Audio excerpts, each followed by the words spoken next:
Hola, ¿qué tal? Buenos días, bienvenidos a nuestro comentario de inicio de la semana, la tendencia de los mercados.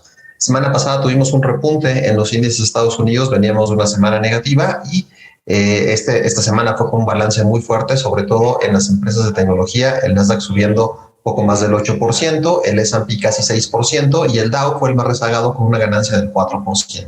El IPC, a pesar de que se ligó a esta ganancia de los índices de Estados Unidos, tuvo un porcentaje mucho menor al avanzar 1.5%.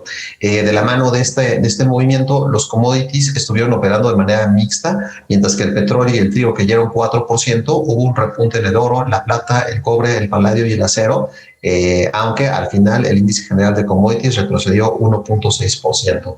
Este movimiento se dio con bajas también importantes en las tasas, en los bonos, tanto en Estados Unidos como en México. En Estados Unidos bajó 34 puntos base de 4.16 a 3.81, mientras que la tasa de México a 10 años, el M-bono, cayó de 9.82 a 9.22, poquito más de 60 puntos base durante la semana.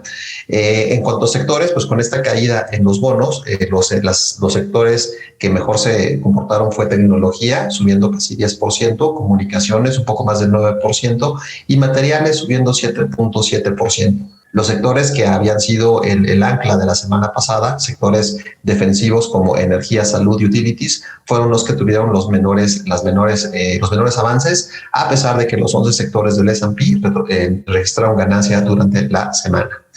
En nuestros índices de sentimiento, el mercado está operando ya en el grid, en la zona de grid, no en un grid extremo, aumentando un poco la lectura que teníamos la semana pasada. La volatilidad bajó de manera importante, ya son 5 semanas consecutivas de retroceso en el VIX. Y las posiciones cortas también bajaron de manera importante. Los puts están operando por debajo del promedio de los últimos 2 años. El sentimiento en los inversionistas individuales cayó de manera importante, el sentimiento bullish de 31% de la semana pasada a 25%, y el sentimiento bearish, el negativo, aumentó de 33% a 47% después del movimiento de alza en los índices de la semana pasada. En cuanto al el market breadth, ya el 79% de las empresas están operando por arriba de su promedio móvil de 50 días. Esto es para la muestra del S&P, lo cual ya nos está llevando a una zona en donde pudiéramos empezar a encontrar algo de regreso, ¿no? Todavía esta lectura hace algunas semanas era por debajo del 10% y comentábamos que había oportunidad de un respiro, y ya se dio este respiro y ya estamos llegando al extremo contrario, ¿no? En donde ya casi el 80% de las empresas cotizan por arriba de su promedio móvil de 50 días, y esto puede empezar a frenar un poco la subida del mercado. En cuanto a reportes trimestrales, esta es la última semana de reportes trimestrales. Faltan los reportes de muchas empresas, sobre todo grandes de retail, de comercio en Estados Unidos. Vamos a tener los reportes de Home Depot, Walmart, Target, Nvidia y Cisco, entre otros. Y reportes también importantes en China, por ejemplo, Alibaba reporta el jueves. Hasta el momento ya son 94% de las empresas ya reportadas, 476 empresas del S&P. Y lleva una ganancia o un crecimiento del 12% en ventas, que es casi 5% por arriba del estimado, 10% en EBITDA, 1% abajo del estimado, y 7% en utilidad neta, también 1% por debajo del estimado.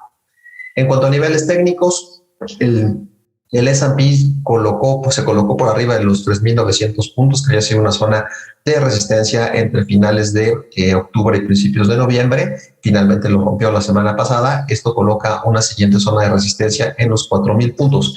Me han preguntado mucho si este rebote que vimos la semana pasada ya nos está marcando un cambio de tendencia. Por el momento no. El cambio de tendencia lo tendríamos solo si rompiera más allá de los 4.140, 4.150 y se colocara por arriba de esa línea de tendencia roja que ven ahí en la gráfica, que es la que ha marcado la pauta negativa durante todo el año. Hemos tenido un par de regresos a esa línea, pero en ningún momento ha logrado romperla.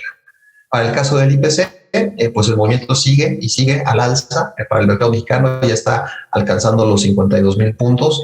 Prácticamente ha sido un movimiento sin parar desde los 44.500 más hasta los 52,000 puntos. Obviamente esto lo que ha provocado son lecturas importantes de sobrecompra ya en los osciladores del IPC y sobre todo un spread muy fuerte entre los promedios móviles de 10 y de 30 días. Normalmente ya a partir de 1,500 puntos de este spread ya suele ser un movimiento adelantado, pues en este momento ese spread está casi en 2,700 puntos, lo cual pues, nos demuestra el adelanto tan fuerte que ha tenido el mercado mexicano en este último mes, en donde podríamos o vemos una probabilidad importante de que tuviera un movimiento de toma de utilidad con pisos en 49,800 y luego en los 49,000 puntos. Esta es la gráfica semanal, ven ahí cómo son ya 4 semanas consecutivas de alza, 5 en las últimas 6, entonces sí, ya vemos ahí un adelanto importante del IPC, por lo menos en el corto plazo. El bono de 10 años, con un movimiento importante a la baja, fue lo que ayudó a que rebotaran las empresas de tecnología en Estados Unidos.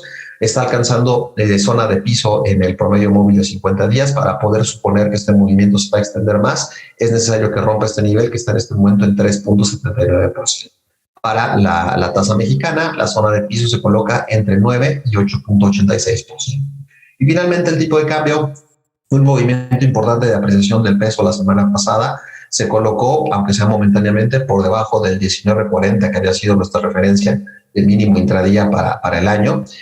Tuvo un repunte ahí el viernes, hoy está un poquito operando otra vez a la baja, ya hizo piso en los 19.31, fue el mínimo de la semana pasada. Entonces pensábamos que esta zona entre 19.30 y 19.25 debe darle soporte al tipo de cambio de corto plazo.